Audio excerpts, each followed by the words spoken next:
ঠিক আছে, শুরু করি। প্রিয় শিক্ষার্থীবৃন্দ, তোমরা সবাই কেমন আছো? আশা করি ভালো আছো। সারা বিশ্বে এখন একটা সংকট চলতেছে। এখন এই সংকটের মধ্যে আমাদেরকে নিজেদের শরীরটা ঠিক রাখতে হবে। বিশেষ করে ক্লাস 10-এ যারা পড়ো, তোমাদের কিন্তু বাড়িতে বসে বসে প্রস্তুতিটা গ্রহণ করতে হবে। কারণ এই সমস্যাটা শুধুমাত্র বাংলাদেশের জন্য না, সমগ্র বিশ্বব্যাপী একটা সমস্যা। আশা করি উপরওয়ালা আমাদেরকে, যেহেতু বিপদে পড়ে গেছি আমরা, আমাদের এই বিপদ উত্তরণ হবে এবং আমরা সবাই সুস্থ হয়ে আবার স্বাভাবিকভাবে স্কুলে আসবো, আবার স্বাভাবিকভাবে স্কুলের কার্যক্রম শুরু হয়ে যাবে। আজকে আমি তোমাদেরকে তোমাদের পরীক্ষা যে 7 নম্বর প্রশ্নটা থাকে কমপ্লিটিং সেন্টেন্স অর, এই 7 নম্বর প্রশ্নটাতে আমি তোমাদের সাথে একটু আলোচনা করব। এই কমপ্লিটিং সেন্টেন্স পার্ট মানে একটা অসম্পূর্ণ বাক্য দেওয়া থাকবে, একটা অসম্পূর্ণ ক্লজ দেওয়া থাকে। সেই ক্লজটাকে সামঞ্জস্যপূর্ণ সেন্টেন্স বসিয়ে আমাদেরকে সেন্টেন্সটাকে কি করতে হবে? কমপ্লিট করতে হবে। তাহলে কমপ্লিটিং সেন্টেন্সটা সমাধান করার পূর্বে আমাদেরকে 3টা জিনিস সম্পর্কে একটা সম্যক ধারণা থাকতে হবে। এই কমপ্লিটিং সেন্টেন্সটা পূরণ করার পূর্বে আমাদেরকে এই বিষয়টা সম্পর্কে একটা ধারণা থাকতে হবে। সেটা হচ্ছে কন্ডিশনাল সেন্টেন্স, অর্থাৎ শর্তাধীন বাক্য। শর্তাধীন বাক্য। এই কন্ডিশনাল সেন্টেন্সটা 3 প্রকার। সেটা হলো first condition, second condition, third condition. First কন্ডিশনের সামনে আমি দেখো 100% দিছি, অর্থাৎ এই কাজটা হওয়ার সম্ভাবনা 100%। এটা আরেকটা নাম হচ্ছে পসিবল, অর্থাৎ কাজটা সম্পূর্ণ হবে। কাজটা সম্পূর্ণ হবে। আমি একটু দেখাই দেব, তারপরে তোমরা বুঝতে পারবে। সেকেন্ড কন্ডিশন 50-50, 50% 50%, প্রবাবল অর্থাৎ সম্ভাবনা যুক্ত। এটা হতেও পারে, নাও হতে পারে। থার্ড কন্ডিশন ইম্পসিবল, অর্থাৎ 0%। সবাই একটু লক্ষ্য করো, আমি তোমাদের বোঝার সুবিধার্থে এটাকে একটু ক্লাসিফিকেশন করলাম। কিভাবে ক্লাসিফিকেশন করলাম? 0%, 50-50, কাজটা হতেও পারে, নাও হতে পারে। থার্ড কন্ডিশন, এই কাজটা হবে না। প্রত্যেকটা ব্যক্তির ভিতরে, প্রত্যেকটা মানুষের ভিতরে কিছু আকাঙ্ক্ষা থাকে, ধারণা থাকে। যেমন আমার যদি একটা গাড়ি থাকতো, আমার যদি ব্যাংকে 5 কোটি টাকা থাকতো, আমার যদি ঢাকা শহরে একটা বাড়ি থাকতো, এইরকম কিছু আশা আকাঙ্ক্ষা মানুষের ভিতরে বিরাজ করে। এগুলোর নাম হচ্ছে থার্ড কন্ডিশন, অর্থাৎ বাস্তবতার সাথে এই কন্ডিশনটা কি থাকে না, মিল থাকে না। ফার্স্ট কন্ডিশন, অর্থাৎ যে কন্ডিশনাল সেন্টেন্সটা প্রথম কন্ডিশন তার শর্ত পূরণ করলে দ্বিতীয় কন্ডিশন অটোমেটিক্যালি তার শর্তটা কি করবে? পূরণ করবে। এবং ফার্স্ট কন্ডিশনের সেন্টেন্সগুলো সাধারণত দেখা যায় প্রেজেন্ট টেন্সের 4টা ফর্মের যে কোনো একটা form. Present indefinite, present continuous, present perfect, এরকম থাকে। এবং দ্বিতীয় যে অংশটা, সেই অংশটা ওই ফার্স্ট কন্ডিশনের শর্ত অনুসারে দ্বিতীয় অংশটা তার কি করে? শর্ত পূরণ করে। এবার আসলে সেকেন্ড কন্ডিশন। সেকেন্ড কন্ডিশনে সাধারণত পাস্ট টেন্স কি হয়? Past tense. যেমন যদি তুমি আমাকে টেলিফোন করতে, তাহলে টেলিফোন করা হয় না, তাহলে কি করতেছে? যদি তুমি আমাকে টেলিফোন করতে, অথবা আমি যদি পাস করতে পারতাম, এরকম কিছু ধারণা ব্যক্তির ভিতরে কি করে? কাজ করে। এটা সাধারণত সেকেন্ড কন্ডিশনটাকে কি করে? সেকেন্ড কন্ডিশনটা পাস্ট টেন্সকে কি করে? ফলো করে। আর থার্ড কন্ডিশন যেটা, সেটা হচ্ছে হয় পাস্ট ইনডিফিনিট নতুবা পাস্ট পারফেক্ট। এই দুটো টেন্সকে কি করে? অনুসরণ করে। এখন কন্ডিশনাল সেন্টেন্সগুলো কিভাবে কাজ করে আমি একটু তোমাদেরকে একটু দেখাই দিই, তাহলে তোমরা বুঝতে পারবে। কন্ডিশনাল সেন্টেন্সগুলো দেখো, কন্ডিশনাল সেন্টেন্সগুলো আরেকটা ক্লাসিফিকেশন আছে। সেটা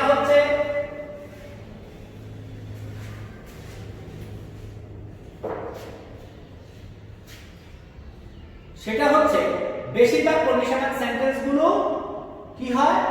তোমার এই ইফ যুক্ত হয়। তাহলে আমি 5টা এফ ভার্ব লিখতেছি, তোমরা সবাই লক্ষ্য করো। এই 5টা এফ ভার্ব যদি থাকে, তাহলে আমরা বুঝতে পারবো সেন্টেন্সটা প্রথম ক্লজে কি করে দেওয়া হয়েছে? কন্ডিশন জুড়ে দেওয়া হয়েছে। এই প্রথম 5টা এফ ভার্বের মধ্যে প্রথমটা হলো ইফ, দো,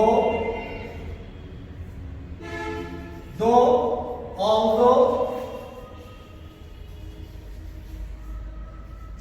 in spite of, despite of,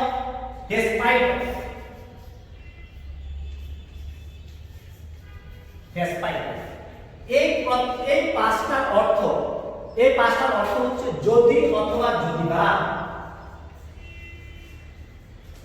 যদি অথবা যদিবা। তাহলে দেখো প্রথম ক্লজে যদি ইফ, দো, although, in spite of, despite of এগুলো যদি থাকে, এগুলো দ্বারা সাধারণত কি অর্থ প্রকাশ করে? যদি অথবা যদিবা, যদি অথবা যদিবা। এইরকম যদি প্রথম ক্লজের মধ্যে এরকম এই পাঁচটা এডভার্বের মধ্যে যে কোনো একটা থাকে, তাহলে আমাদেরকে প্রথম ক্লজের পরে কি দিতে হবে? কমা দিতে হবে। সবাই একটু লক্ষ্য করো, তাহলে আমার দিক থেকে তোমার বুঝাতে সুবিধা হবে। যেমন মনে করো ইফ ইউ কাম,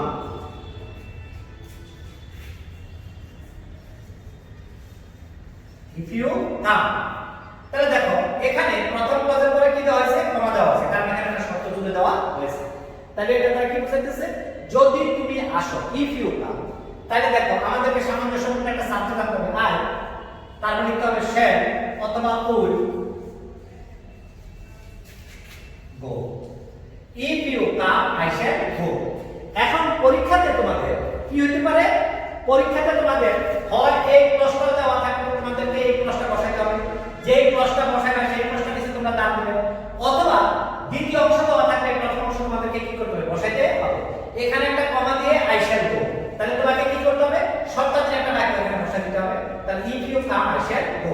সবাই একটু লক্ষ্য করো, পরীক্ষায় যদি প্রথম প্রশ্নটা দেওয়া থাকে আমাদেরকে দ্বিতীয় প্রশ্নটা বসাইতে হবে, যে প্রশ্নটা বসাইবার সামঞ্জস্যপূর্ণ তার নিচে কি দিতে হবে? একটা দাগ দিয়ে দিতে হবে।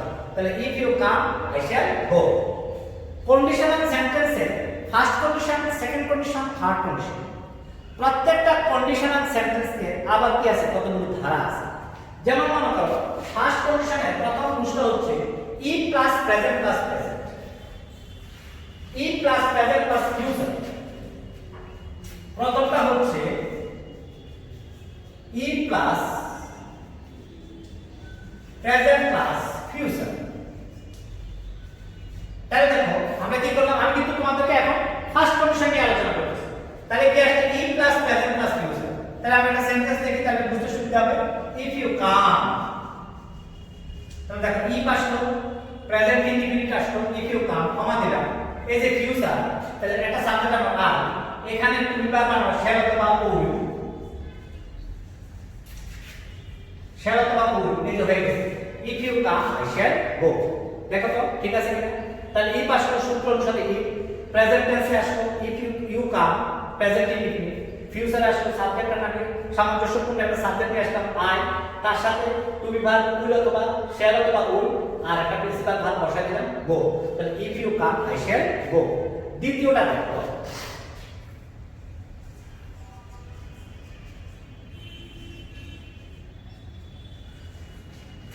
if plus present plus present, if plus present plus present, तो लगता है if में takes poison,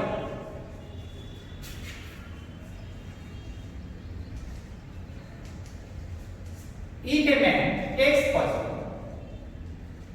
poison मतलब विष, if a man takes poison, a man का परिवर्तन का pronoun असना he, if a man takes poison he dies। देखो এখানে if আসলো সাবজেক্ট কে man, তার if a man takes poison এটা হলো প্রেজেন্ট ইনডিফিনিট টেন্স, তাহলে if plus present plus present, if a man takes poison he dies। যদি একটা লোক কি করে বিষ পান করে সে অবশ্যই কি করবে? মৃত্যুবরণ করবে। তাহলে প্রথম শর্তটা হলো if plus present plus future, দ্বিতীয়টা হচ্ছে if plus present plus present, তৃতীয়টা হচ্ছে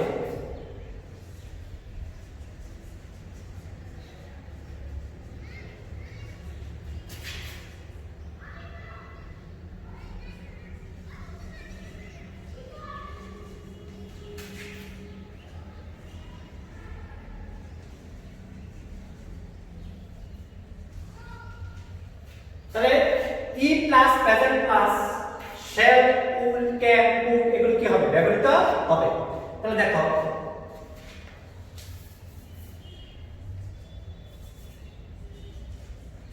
if you read attentively,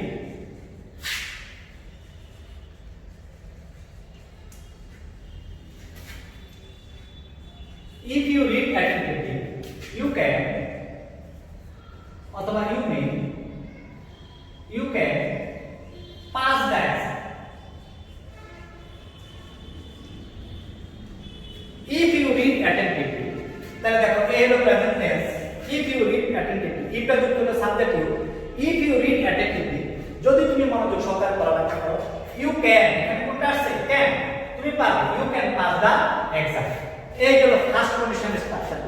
তাহলে দেখো কমপ্লিট সেন্টেন্স করতে গেলে প্রথমে আমাদেরকে কন্ডিশনাল সেন্টেন্স সম্পর্কে একটা সম্ভব ধারণা থাকতে হবে। এই দেখো আমি একটা করে দিলাম। এখন দেখো কন্ডিশনাল সেন্টেন্সে যে সবসময় শুধু ইফ থাকে, though also in spite of despite of থাকে, এরকম কোনো কথা না। এগুলো ছাড়াও আমরা কি করতে পারি, কন্ডিশনাল সেন্টেন্স হতে পারে, বিশেষ করে ফার্স্ট কন্ডিশনাল সেন্টেন্সে। মনে করো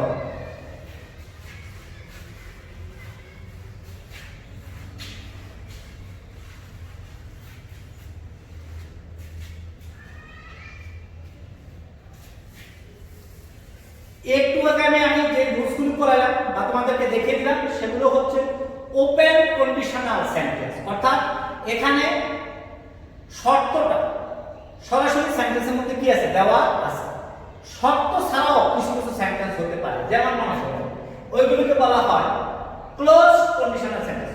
কন্ডিশনাল সেন্টেন্সকে আবার প্রথমত দুই ভাগে ভাগ করছে। প্রথম হলো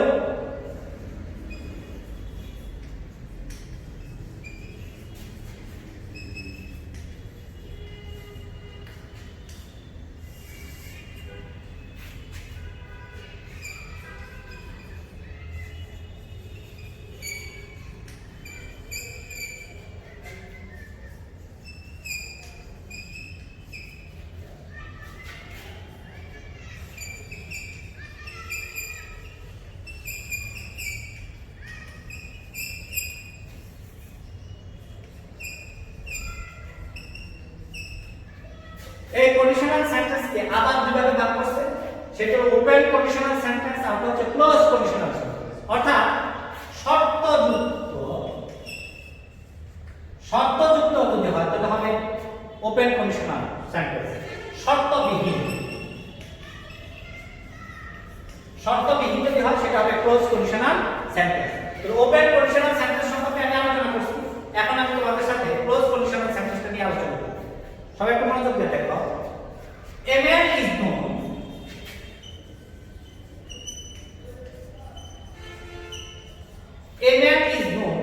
by the company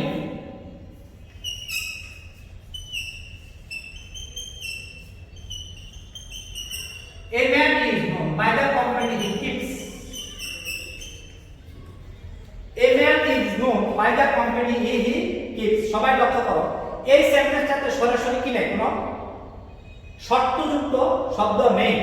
তাহলে এটা বাংলাটা হচ্ছে এ ম্যান, বাংলা হচ্ছে সৎসঙ্গে স্বর্গবাস, অসৎসঙ্গে সর্বনাশ।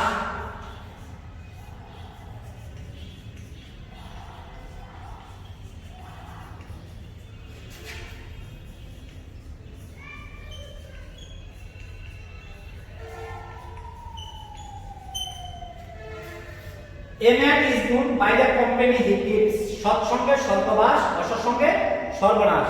এগুলো সাধারণত প্রভাব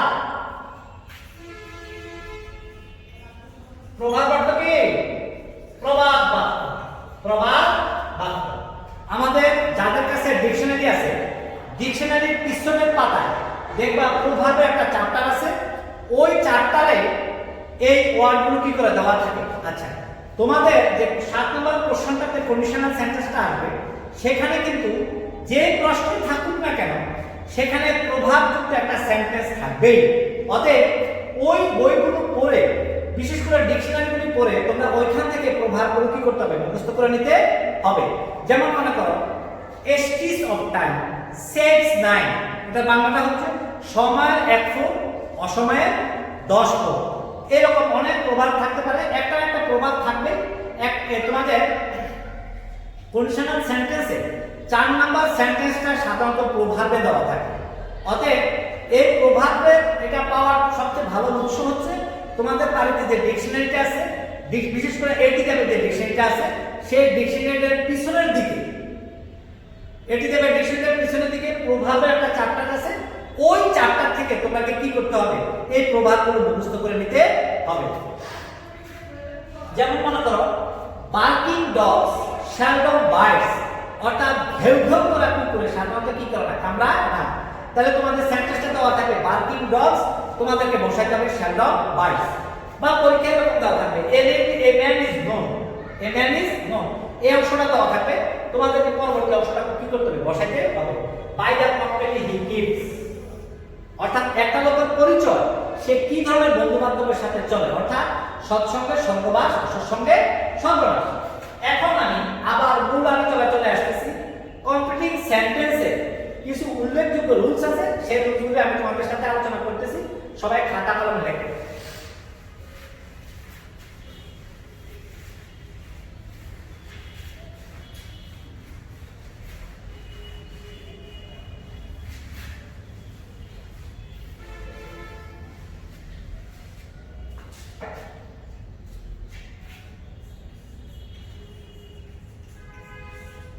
ডাবলেস কোশ্চেন,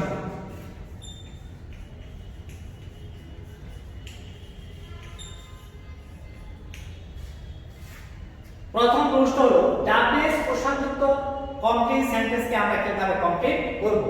তাহলে দেখো ডাব্লিউ দিয়ে হচ্ছে 8টা, এইচ দিয়ে 1টা, তাহলে ডাবলেস কোশ্চেন কয়টা হলো, 9টা।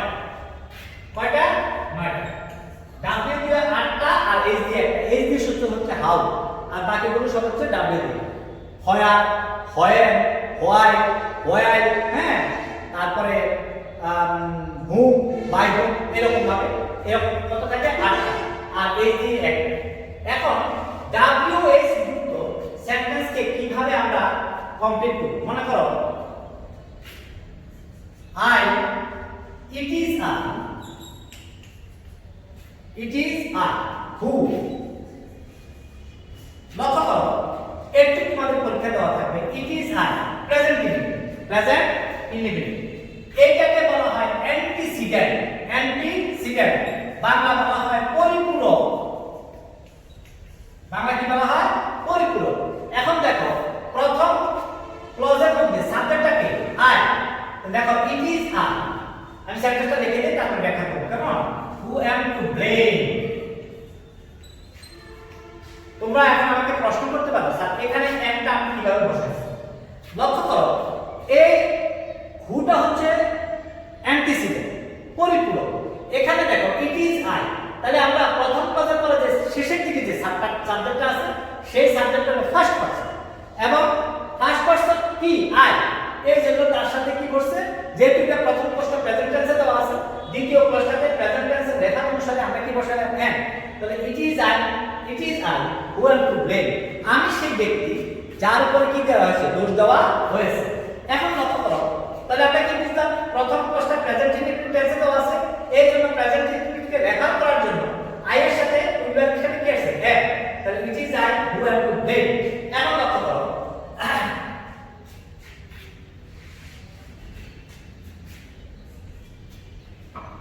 I know the man,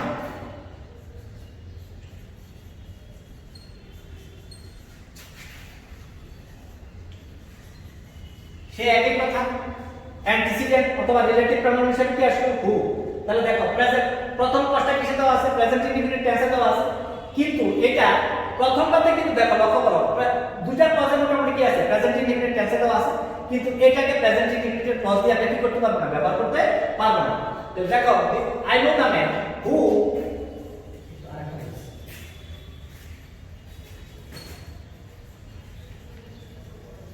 লক্ষ্য করো সবাই আই নো দ্য ম্যান, আমি লোকটাকে চিনি, এখানে রিলেটিভ প্রনাউন হিসেবে কি আসবে, হু, অথবা অ্যান্টিসিডেন্ট হিসেবে কি আসবে, হু।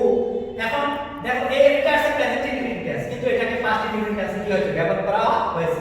I know the man who came here ইস্টারডে, আমি লোকটাকে চিনি যে লোকটা গতদিন এখানে এসেছিল। তাহলে প্রথম ক্লজটা আছে প্রেজেন্ট ইনডিফিনিট টেন্সে, দ্বিতীয় ক্লজটা আছে পাস্ট ইনডিফিনিট টেন্সে। মূল কথা হচ্ছে তোমাদেরকে আগে লক্ষ্য রাখতে হবে যে এই সেন্টেন্সটার সাথে সামঞ্জস্যপূর্ণ ক্লজ বসি অথবা সেন্টেন্স বসি বাকি ক্লজটা আমাদেরকে কি করতে হবে, পূরণ করতে হবে। হ্যাঁ, এটা ইচ্ছা করলে আমরা প্রেজেন্ট ইনডিফিনিট দিয়েও করতে পারি। ইট is I know the man who is my brother, who is my brother, এটা প্রেজেন্ট ইনডিফিনিট টেন্স দিয়েও ক্লজটাকে সম্পূর্ণ করা যায়। কিন্তু আমি এটাকে কিভাবে করলাম, I know the man who came here ইস্টারডে, এখানে ইয়েস্টারডে গতদিন তাহলে কাজটা কি হয়েছে হয়ে গেছে এইজন্য এটা পাস্ট টেন্সে কি করছে অনুসরণ করছে এটাকে ইচ্ছা করলে আমরা প্রেজেন্ট ইনডিফিনিট টেন্সে ইউজ দিও করতে পারি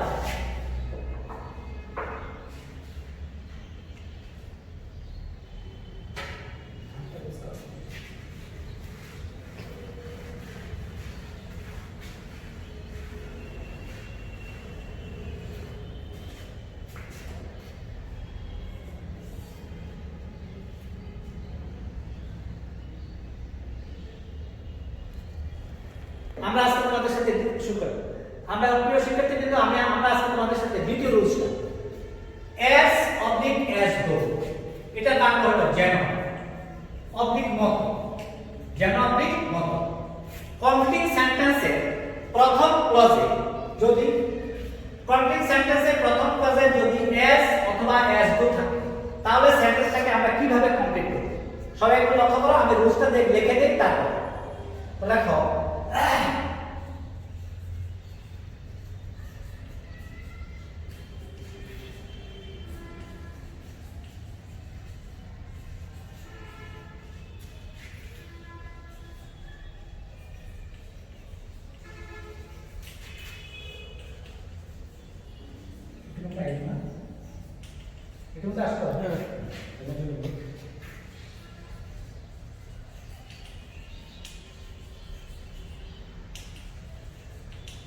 সবাই লক্ষ্য করো প্রথম রুলসটা হচ্ছে subject plus as oblique as গো plus present indefinite plus past indefinite অর্থাৎ প্রথম ক্লজটা যদি একটু পর্যন্ত প্রথম ক্লজটা যদি প্রেজেন্ট ইনডিফিনিট টেন্স হয় তাহলে পরবর্তী ক্লজটাকে আমাকে বসাতে হবে পাস্ট ইনডিফিনিট আমি একটা সেন্টেন্স দেখি তাহলে তোমাদের বুঝতে সুবিধা হবে যেমন মনে করো he speaks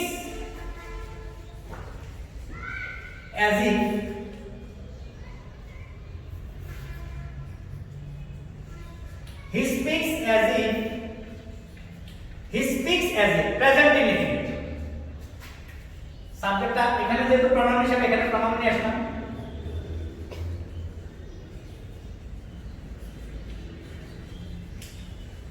he speaks as if he knew everything তাহলে দেখো সবাই লক্ষ্য করো এই ক্লজটা তো আছে প্রেজেন্ট ইনডিফিনিট তাহলে সাবজেক্টকে he speaks as if তাহলে সে প্রেজেন্ট ইনডিফিনিট এখানে কি আসলো কানেক্টরস হিসেবে বা কানেক্টরস হিসেবে কি আসলো as if যেন অথবা মতো এই সাবজেক্টের পরিবর্তে আবার প্রনাউন হিসেবে সাবজেক্ট আসলো he দেখো তাহলে he প্লাস দেখো কি আসলো প্রথম ক্লজটা আসলো প্রেজেন্ট ইনডিফিনিট আর দ্বিতীয় ক্লজটা আসছে past indefinite he knew everything আমি আবার ব্যাখ্যা করতেছি as if অথবা as though as if অথবা as though যুক্ত ইনকমপ্লিট সেন্টেন্সকে subject as if oblique as though plus present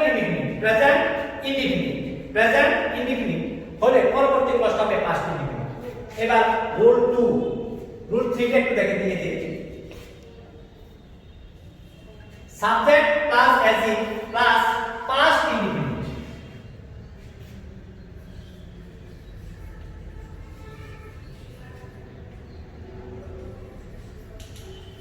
plus পরবর্তী ক্লজটা হবে past perfect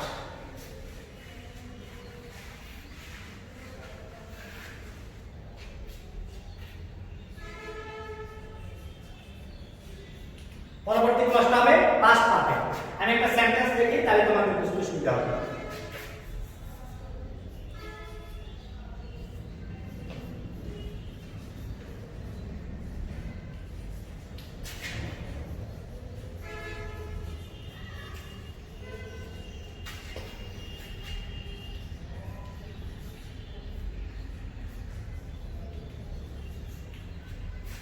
he spoke past indefinite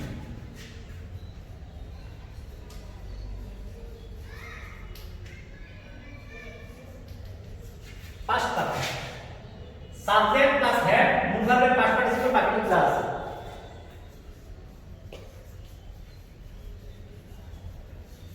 সবাই লক্ষ্য করো তাহলে subject plus as if oblique as though plus past indefinite plus past perfect যদি as if যুক্ত সেন্টেন্সের প্রথম ক্লজটা পাস্ট ইনডিফিনিট টেন্সে হয় তাহলে পরবর্তী ক্লজটা হবে পাস্ট পারফেক্ট তাহলে he spoke as if he had known everything.